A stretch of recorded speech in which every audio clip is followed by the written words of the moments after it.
O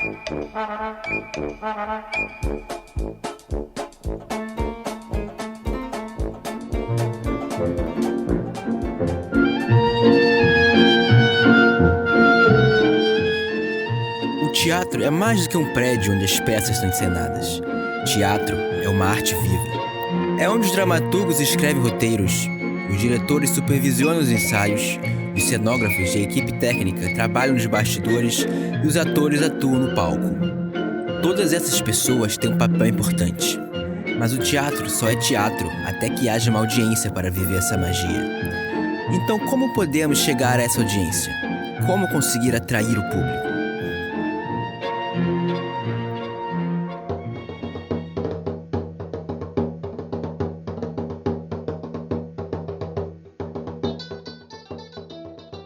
No período da Idade Média, atores percorriam as cidades por meio de caravanas, reuniam os moradores através de instrumentos de percussão ou outros instrumentos, às vezes acompanhados por vexilários, pessoas carregando faixas. Para os poucos habitantes que sabiam ler, pôsteres eram distribuídos e colocados pelas cidades. Entretanto, a maneira mais eficiente de atrair a multidão era de boca em boca e o som do tambor e trombeta. Em 1576, abriu em Londres o primeiro teatro público, onde antes das apresentações, 3 chamadas de trombetas eram dadas e uma bandeira era içada.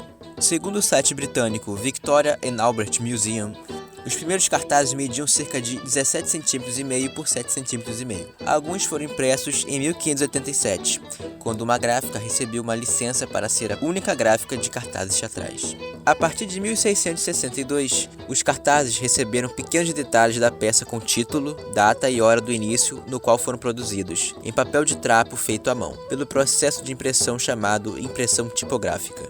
Em 1672, uma companhia teatral francesa, chegando em Londres, revolucionou os cartazes londrinos impressos com cores vermelha e preta, e mais cara. Ainda de acordo com o site britânico, no final do século, os teatros londrinos produziam cartazes similares ou grandes cartazes, bem como os menores, apesar do custo extra. Gradualmente, mais informações sobre as performances apareceram em ambos os tamanhos de pôster, e as menores foram distribuídas nas ruas e entregues nas casas dos frequentadores regulares. Os nomes dos atores começaram a aparecer, e alguns reclamaram que seus nomes não apareciam em letras grandes o suficiente.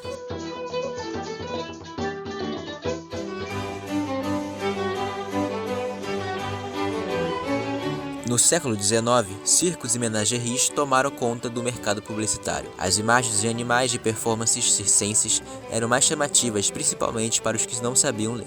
A invenção da primeira máquina capaz de fabricar papel em folhas contínuas fez com que o custo de fabricação de papel caísse drasticamente, e os circos começassem a acrescentar xilogravura ou imagens gravadas de madeira aos seus cartazes. As prensas de ferro foram introduzidas depois de 1800, seguidas por prensas movidas a vapor.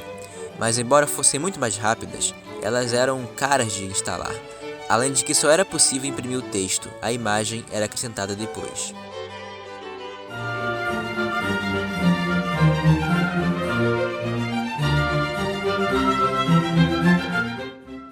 Com a invenção da impressão litográfica em 1851, foi possível acrescentar cores nas ilustrações. Com isso, os produtores perceberam que uma lista detalhada de elencos era supérflua e começaram a produzir programas separados para fornecer essas informações quando os clientes chegavam. Os primeiros cartazes litográficos coloridos da década de 1860 eram pequenos e foram aumentando de tamanho aos poucos até o final do século, onde teve influência de grandes artistas franceses, como Jules Chéret e Henri de Toulouse-Lautrec. Na mesma época, os cartazes começaram a ser considerados uma forma de arte indispensável à publicidade, pois as ilustrações maravilharam as pessoas.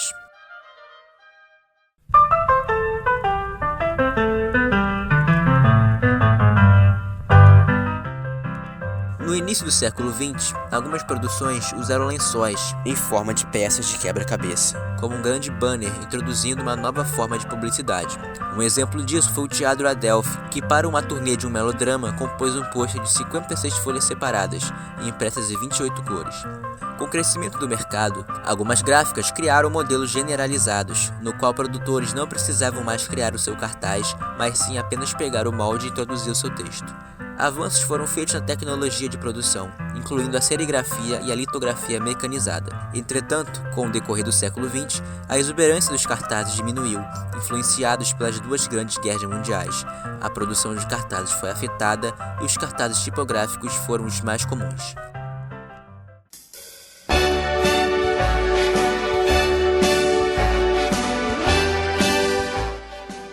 Em 1950, o mercado volta a se reerguer, graças à televisão e ao cinema, e começaram a usar a imagem de artistas nas quais começaram a ser usados em cartazes teatrais e cinema.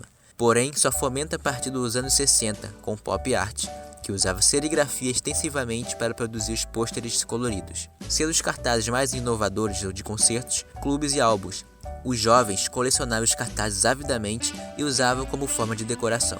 Nos anos 70, os pôsteres começaram a receber a fotomontagem como uma forma de experimentação e o mercado se abria para além dos cartazes, incluindo também folhetos e anúncios de rádio e TV. Cada vez mais os cartazes de West End eram produzidos por uma agência que procurava uma imagem que funcionasse tanto como merchandising quanto o ícone para cartazes teatrais. Os exemplos disso são os olhos de gato para o musical Cats e a máscara para o Fantasma da Ópera. Os pôsteres e cartazes não são novidades, mas continuam tendo importância para a publicidade teatral do século XXI. Tal importância cresce cada vez mais quando os designers ganham mais consciência da importância de achar a imagem certa para atrair as pessoas. Entretanto, as produções têm feito mudanças regulares em seus cartazes, incluindo fotografias de estrelas de cinema e TV.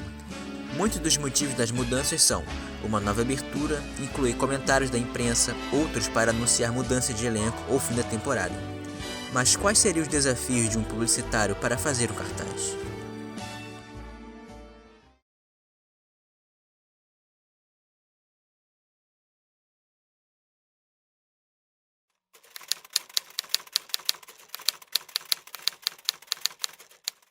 Eu devia ter lá meus 17, 18 anos de idade. E a minha irmã sempre foi muito engajada com a área de teatro. Ela fazia teatro e ela mais tarde criou um grupo junto com, né, amigos, um grupo chamado Triunviratos. Começaram fazendo peças de teatro infantil e eu comecei a fazer alguns cartazes para esse grupo de teatro, para minha irmã propriamente. Então eu criei uma marca para o grupo Triunviratos, que obviamente tinha as máscaras, né, a mascarazinha sorrindo, né, e chorando, né, que representam a tragédia, a comédia, né, bem clichê, mas o que eu tinha na época como entendimento de teatro era representado em torno disso. Fiz um primeiro cartaz que eles apresentaram uma peça que era o Saltimbancos e também eles fizeram uma série de sketches sobre Shakespeare, e era em torno de uma obra chamada Tempestade, de Shakespeare. E aí eu fiz um cartaz bem humorado, onde a gente brincava, né, com a obra de Shakespeare, onde eu ilustrei, fiz uma ilustração que era um copo de milkshake, com uma nuvem, né, soltando raios dentro do copo de milkshake. E era uma brincadeira com Shakespeare e a Tempestade. Ficou bem engraçado, bem divertido, o pessoal na época gostou muito, ficou bem criativo. Foi, na verdade, se eu não me engano, deve fazer acho que 3 ou 4 anos, se não me engano. Quando eu terminei o ensino médio, e aí eu falei assim, eu não quero fazer faculdade, se eu for fazer faculdade vai ser para licenciatura. Até que uma pessoa falou, por que você não vai fazer teatro? E foi nessa conexão com o teatro, de saber o que era o teatro, e aí eu fui fazer uma escola livre, né? E foi nessa escola livre que eu consegui aplicar o meu trabalho mesmo com cartazes teatrais. Meu primeiro cartaz teatral foi a Carta da Final, né? Eu lembro porque o Wellington, assim, eu começando com ele, trocando ideia com ele, aí eu falei que fazia, né, designer gráfico e tudo mais, que já trabalhava com isso. Aí ele tava precisando de um cartaz pra ontem, acho que era mais ou menos uma parada bem corrida, assim, sentou comigo, deu o notebook dele e falou, ei, cara, tem um Photoshop aí, você consegue fazer? Eu falei, consigo. E aí fiz o trabalho pra ele, fiz o cartaz, ele falou, caramba, cara, ficou genial, gostei muito, era isso mesmo que eu queria, e até então tô trabalhando com isso até hoje.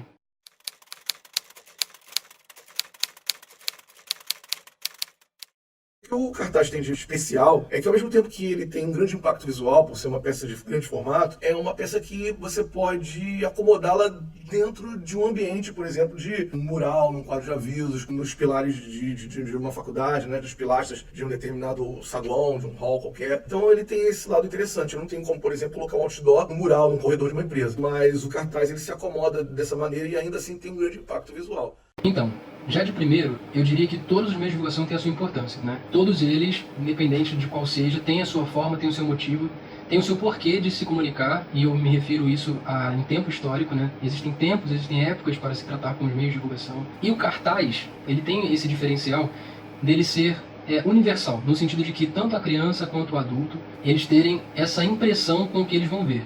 Porque a questão do cartaz, para mim, não está específica no formato, mas em si do que tem dentro dele, do que em si o trabalho que é feito para que o conteúdo desse cartaz esteja sendo exposto. Isso é o diferencial de uns outros meios, e o cartaz, para mim, tem essa diferença. Porque o cartaz é algo mais intimista. Não é como um banner que a gente tem um contato muito rápido, né? De aquela primeira impressão que causa já foi. O cartaz tem alguma coisa de você olhar com mais intimidade, olhar com mais leveza, de entender o que aquela arte quer passar, porque geralmente a arte ela comunica.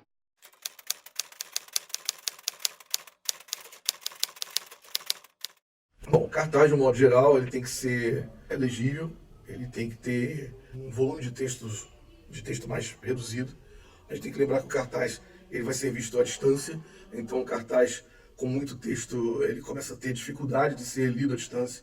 Você pode botar uma programação complementar, um texto complementar, mas você vai ter que trabalhar com títulos, ou como a gente fala em publicidade, com chamadas curtas, que possam ser lidos a grande distância e que você consiga ler. Efetivamente ler o que está escrito ali. Então eu acho que um cartaz ele tem que ser sucinto, objetivo, ele deve se valer do impacto visual de uma boa imagem, né? Tem o velho ditado que diz que uma imagem vale mais do que 1000 palavras, e no cartaz isso vale muito. Então uma imagem impactante, eu acho que é importante para o cartaz, e eu acho que ele tem que ter, ao mesmo tempo, uma mensagem que dê uma pista para o público sobre o que se trata a peça, ou seja, um vínculo com a temática da própria peça ou com a própria história que vai ser apresentada dentro da peça teatral. E ao mesmo tempo acho que ele tem que ter um viés assim de teaser, né? Alguma coisa que desperte a curiosidade, não faça spoiler, como se fala hoje em dia, mas que deixe as pessoas curiosas para querer saber e entender e ir lá ver a peça de teatro.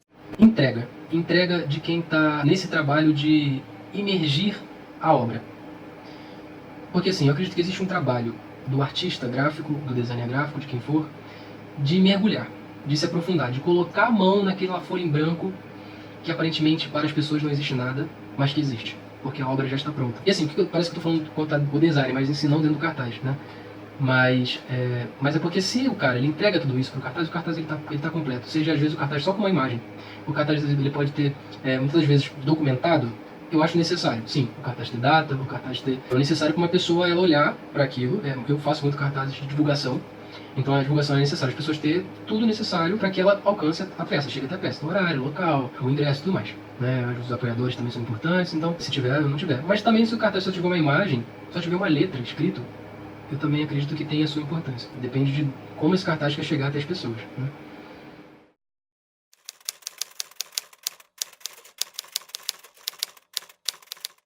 Então, depende. Quando é um designer gráfico que eu nunca trabalhei, mas até está ligado à arte, eu ainda faço um trabalho inicialmente de um caminho com ele. Então, assim, eu passo as ideias, um pouco do que tem na minha cabeça, ele faz, me manda cru, e eu falo, não, esse caminho não é legal. Então, em alguns casos, eu sento, só que tem um ou dois designers que eu já tenho uma confiança, que são pessoas que, como já fazem cartaz para mim há bastante tempo, então, assim, eles entendem a concepção, assistem ensaio, pegam a parada, começam um rascunho de proposta, me mostram, e eu falo, porra, ótimo caminho. Tem um, especificamente, que eu trabalho, que eu confio tanto que eu falo pra ele, ó, preciso de uma arte para daqui a 2 dias. Ele faz, me manda, eu olho e falo, porra, foda. Então, é isso, assim. Então, esse especificamente, como ele já tá numa frequência comigo de trabalhos, eu já confio. Mas ainda assim eu fico cismado. Me manda como tá ficando, para depois tomar um caminho errado e não ser. Então, isso também é relativo.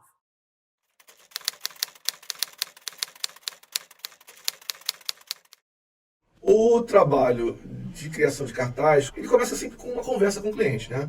Essa conversa, alguns chamam de briefing, né? Outros consideram que o briefing é o produto final dessa conversa, mas é uma reunião onde você vai ouvir do cliente um pouco da história da peça de teatro, qual o propósito da peça de teatro, qual o perfil de público que ele quer ter como plateia, e às vezes peculiaridades, como algumas estratégias que ele quer abordar na forma de divulgação. O estilo, se ele quer alguma coisa com uma linguagem mais vanguarda, se ele quer algo com uma imagem mais tradicional, mais conservadora, se ele quer usar foto, uma fotografia, se ele quer usar uma ilustração, né? Você tem ilustrações que são muito mais, numa linha mais de cartoon, né? Até uma ilustração que já chega num estilo mais realista.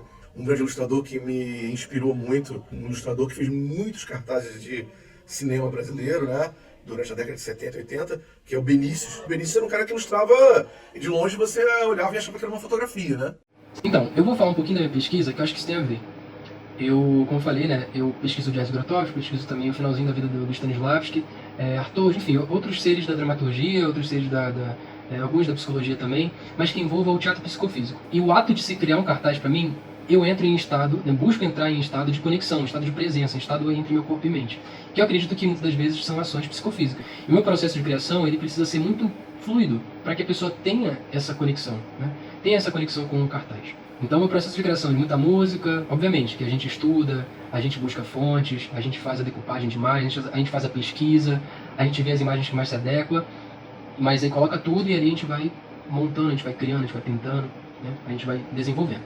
Já tive sim experiência de conversar com o elenco, de conversar com as pessoas. Eu mesmo já fiz um cartaz a qual a peça eu fazia parte, então tive essa oportunidade de estar dentro da peça. O processo de criação pode ser tanto a pessoa fechada no quarto, ela já tem às vezes uma vivência do que aquela peça vai passar e ela transpassa aquilo, como por exemplo num cartaz chamado Hormone. Nesse cartaz que vocês podem ver, né, Hormone, eu comecei com uma base branca. Por ser um cartaz com um clima mais leve, né? Quando o cartaz ele tem um clima mais denso, eu começo com bases mais escuras. A segunda camada é a camada onde vocês podem ver a cor principal de fundo do cartaz, que é essa tonalidade mais alaranjada. Vocês vão entender melhor o porquê eu usei essa cor na camada seguinte. A camada seguinte é uma camada de textura, é uma camada de folha antiga. Bom, até aqui, esse processo de background, que a gente chama de designer, traz essa nostalgia, traz essa lembrança dessa fase que é a adolescência. Eu usei como uma contação de história, né, desse cartaz, essa base. A tonalidade atrás, laranja, seria para, no caso, de um efeito específico nessa camada de textura. Então, assim, se eu uso uma transparência, ou se eu uso até mesmo um overlay, uma sobreposição, né, eu teria que ter uma camada de fundo para segurar. Vamos então para a camada em que eu titulei Asa da Borboleta. A asa da borboleta eu comecei com o que vocês podem ver, que é essa imagem distorcida, essa forma distorcida, né? Essa forma distorcida entre tonalidades, tem azul, tem o rosa, tem ali o salmão, né? uma pitadinha de amarelo, um pouquinho de verde. Essa parte eu acreditei ser os hormônios. Mais pra frente vocês vão ver que ela está ligada a uma asa de borboleta, né? A asa da borboleta ela tem essa função, né, pela natureza, enfim, das borboletas, de transportarem o pólen, né? Elas passam com o pólen e levam até as outras flores. Essa fase do adolescente, da juventude, eu acredito que também tem isso, uma fase onde está esbanjando os hormônios. Eu enxerguei na asa da borboleta, até mesmo pelo que a borboleta representa, né? Essa questão da liberdade de si, né? De conseguir sair do casulo, que às vezes é uma cultura imposta, às vezes é uma opressão que um jovem está passando, e ele cria essa asa justamente para voar, para expandir outros horizontes. Então, assim, o hormônio está ligado nessa imagem embaçada, que ela está representada na ilustração científica do que é um hormônio. Seguimos pela primeira asa da borboleta, que é essa asa azul. Tive um ajuste de recorte, tive um ajuste de criação de cores, né, de paleta de cores, justamente para ter contraste, brilho, cor, né, dessa asa, um tratamento de cor específica. E aqui nós podemos ver do lado oposto uma outra espécie de asa. Por que eu não usei as duas da mesma borboleta? Então quis representar a borboleta azul e essa borboleta com esse tom mais amarelo, mais laranja, justamente não para representar o gênero masculino e feminino, mas sim para representar a diferença, porque creio eu que tanto um homem quanto a mulher tem dentro de si masculinidade e feminilidade. Seguimos para a próxima camada, que é a camada de efeito, é uma camada onde vocês podem ver melhor esse sair dos hormônios da asa da borboleta, esse sair do pólen. A próxima camada nós podemos ver melhor esse efeito, mais preciso do que o fundo. Então, assim, olhando aqui até então, nós podemos ver que o fundo tem essa questão da profundidade, tem essa questão da continuidade, né, do movimento. Essa próxima camada tem uma enfatização maior das cores, né, uma precisão melhor das formas. E essas duas camadas, né, onde nós podemos ver tanto na parte da direita quanto da esquerda, essas formas dessa partitura dos hormônios indo para um preenchimento superior. Vamos para a parte da árvore, uma próxima camada. Essa camada eu iniciei pela base rosa, né? A pronúncia correta está entre Sakura e Sakura, né? É uma árvore de origem oriental, representada justamente essa questão da juventude, do romance. Então é uma árvore típica do estado emotivo do humano. É a base das pétalas rosas, e com as suas mesclagens de cores, né? Tanto tonalidades mais secas, mais coloridas. E aqui então é só uma base, né? Indo para a próxima camada, preenchimento superior dessa árvore, mais preenchimento de pétalas, né? E até que nós chegamos ao caule ou tronco, né? A base principal do caule ou tronco as partes da ramificação dos galhos, né? E aqui nós podemos ver que eu fiz uma pintura digital com basicamente uma cor só. No caso tem apenas uma cor flat, que a gente chama cor base. Seguindo para a próxima camada, a representação do contraste, do brilho e da profundidade, aonde o sol bate e aonde o sol não bate nessa pintura. E para finalizar a árvore, o preenchimento das pétalas, né? Onde eu usei uma brush de cerejeira, né? Que é uma brush específica dessa árvore, né, para compor os galhos. Seguindo para o próximo elemento, aqui nós podemos ver no centro a silhueta de dois jovens.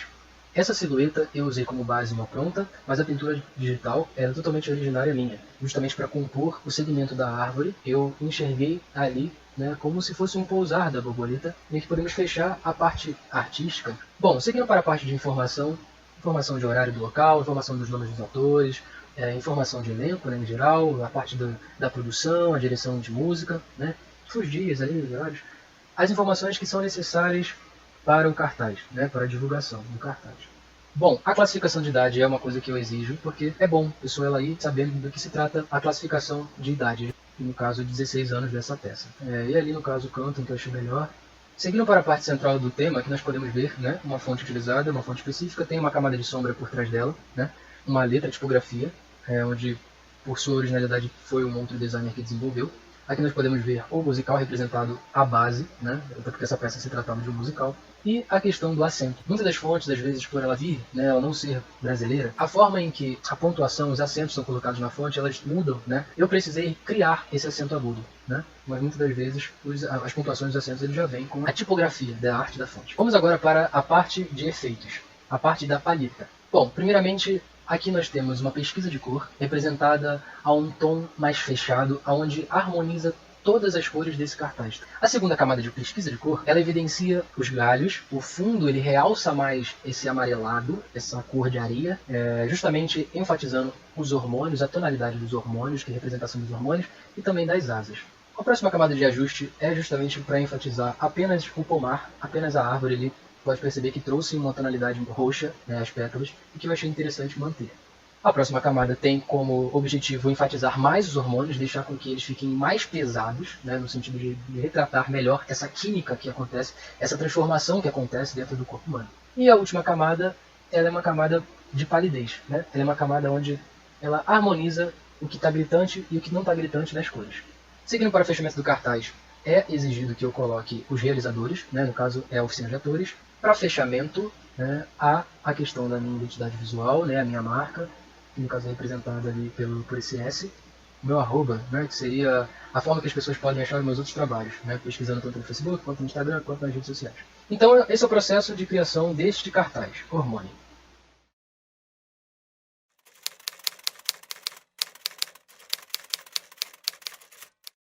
Depende, né? Em algumas situações o cliente contrata a gente como um ilustrador, então nessa ocasião a gente faz a arte, entrega para o cliente e ele providencia a impressão. Em outras ocasiões os clientes ele não sabe nem como fazer a impressão, né? Porque existem situações em que a impressão é feita em gráficas expressas, onde ele leva um pendrive e a gráfica imprime no papel A3 com algumas poucas dezenas de cartazes. E existem cartazes que são produzidos aos milheiros, né? E aí você precisa de uma gráfica industrial, onde você tem que conhecer algumas técnicas de arte finalização, o sistema e o processo de impressão. Quem desenvolve a arte, seja lá no software gráfico que ele está usando, ele tem que saber as técnicas corretas de finalização, ele tem que saber fazer todos os ajustes para que as cores sejam reproduzidas da maneira mais próxima do que ele deseja. E depois eu acho que é muito importante esse trabalho que você falou de acompanhar a produção na gráfica. Eu não faço esse acompanhamento gráfico, eu já fiz, né, para outros tipos de trabalho até, cartão de visitas, né, etc. Mas eu foco muito mais no meu serviço como um ateliê, né? Nessa composição da gráfica, aí eu deixo com os outros profissionais da gráfica. Eu faço o fechamento do arquivo, teve caso de eu pesquisar qual era a máquina da gráfica e saber qual era a taxa de cor que eles trabalhavam para ficar o mais perfeito possível a minha arte com a impressão. Mas isso depende muito do cliente, né? E geralmente os clientes eles já fazem esse trabalho e com a gráfica, né, de ir até a gráfica e resolver essa questão. Então eu me preocupo mesmo só com a obra-prima, né, com a arte que está ali dentro do cartaz.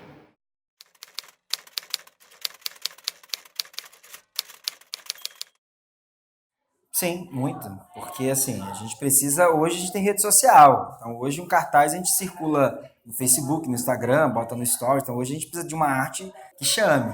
Então, assim, dependendo do cartaz, chama muito. Assim, dependendo da arte que a gente tem peça, por exemplo, que às vezes eu compartilho, tem muitas curtidas, as pessoas ficam curiosas para saber que tipo de espetáculo é aquele, porque a arte está tão interessante. Às vezes decepciona, porque a arte está tão maneira que chama, quando a pessoa vai ver a peça e fala, isso, a arte estava tão legal. Já aconteceu. Então, eu acredito que, assim, não vou dizer que é um grande sucesso, mas, assim, contribui muito para que a gente consiga trazer pessoas. Com certeza, né? É até difícil de você imaginar hoje uma peça de teatro sem cartaz, né? Você não vai assistir uma peça que você não sabe qual é o nome da peça, do que se trata, onde ela acontece, ou o horário. O cartaz ele chama mais atenção, ele informa isso tudo e acaba sendo uma vantagem. Olha, é difícil responder isso, porque depende do contexto que essa peça está. Se a companhia, o grupo, ou até mesmo a peça que não tenha cartaz, ela é muito conhecida, ela vai ser divulgada de outras formas, né? E a pessoa vai chegar lá. Mas o cartaz, sim, eu acredito que tem uma enorme chance de aumentar isso. Porque o cartaz ele propaga, ele viraliza, né? Ele é compartilhado Então eu acredito que isso aumenta o número das pessoas que conhecerem. Já vi muitas pessoas que só conheciam a obra através do cartaz.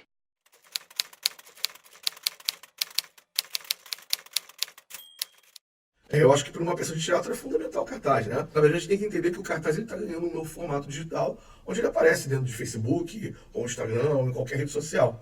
Mas o tradicional cartaz impresso, ele ainda é muito importante porque existe uma praticidade daquilo que ainda é físico em relação àquilo que é digital, aquilo que é, vamos dizer, entre aspas, assim, virtual, é que não tem como você não ver, né? Eu costumo dizer que um folheto digital, você pode não clicar nele para ver se estiver na internet. Ou você pode mesmo sair dele antes dele carregar. Agora, um panfleto, um folheto, ou até mesmo um cartaz, quando você passa diante dele, você já viu. Não tem como não ler, ou não ver, ou não tomar consciência do que está ali naquele material. Então, acho que a grande importância dele é isso. Ele é um tipo de comunicação que é quase que inevitável.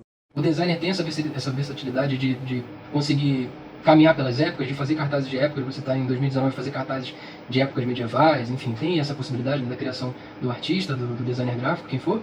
Mas a importância de documentar isso, né, para as eras futuras, para as pessoas futuras, até mesmo pessoas que se interessam pelas peças, eu acho que isso assim torna como uma evidência real de que aquela peça aconteceu. Porque muitas das vezes não se tem fotos, ainda mais peças antigas, não se tem registros. E o cartaz é um registro, né? O cartaz tem essa motivação de se persistir pela época como um documento, né, de provar que aquilo ali é verdade. É como uma foto, mas eu acredito que uma foto muito mais encorpada, né, assim dizer, porque ele tem outras intenções que a foto, enfim, tem outras.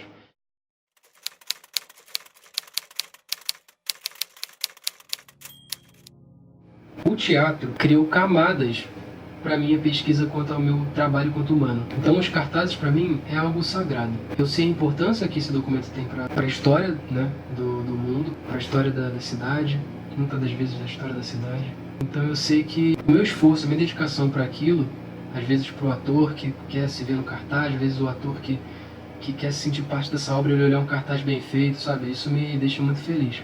Mas o mais importante mesmo para mim é esse contato com a obra. A obra está comunicando do jeito que ela deve, do jeito que a pessoa se sentiu abraçada, me sinto realizado. Se o nosso corpo está limpo, o nosso corpo ele age de uma forma que conecta com a tela, que conecta com a obra, que conecta com as pessoas. Eu não falo que eu crio, né? Porque assim, para eu achar que aquilo foi meu, muita coisa já aconteceu na história do mundo. Então assim, eu acredito que eu faço parte para que aquela obra seja imergida. Eu me permito ser como uma mão e um martelo que vai esculpindo. Como o Grotowski dizia, né?